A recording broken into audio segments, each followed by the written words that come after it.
much we know. Okay. What about the things that we do not know? So we cannot judge based on what we are sharing here and the little that we know. Nature knows more than 1 trillion times what we do not know. Okay. So it will not be complete. Yes, what you said is correct. You essentially quoting me, that is right. However, in spite of what I have said, the knowledge that I have claimed, and the examples that I have given, all of that is still nothing compared to what there is to know. So I still cannot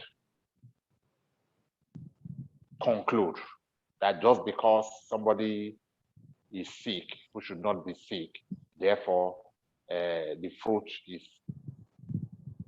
evil, therefore the person is evil. No, I cannot draw that conclusion, because there are several other reasons why that person could be made to pass through that route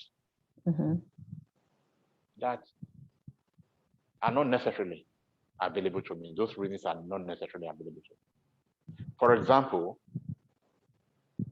the most obvious reason would be that nature is trying to draw your attention. Yeah, but there could be other reasons, like I am sending you forth to somewhere to go and do something, but you don't understand what that person is passing through. Now, you go through so that you understand. By the time you get there, you know, you can be empathic, you know the situation that the person is. So there could be different reasons.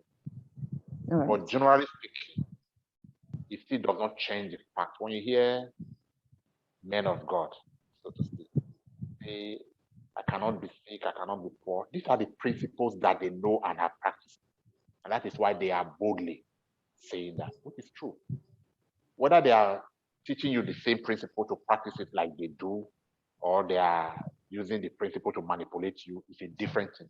But once the principle is practiced, it should always bring results. So you cannot practice a principle that guarantees that you'd always be well, and then have doubt whether you will be well or be sick. No, you would always be well.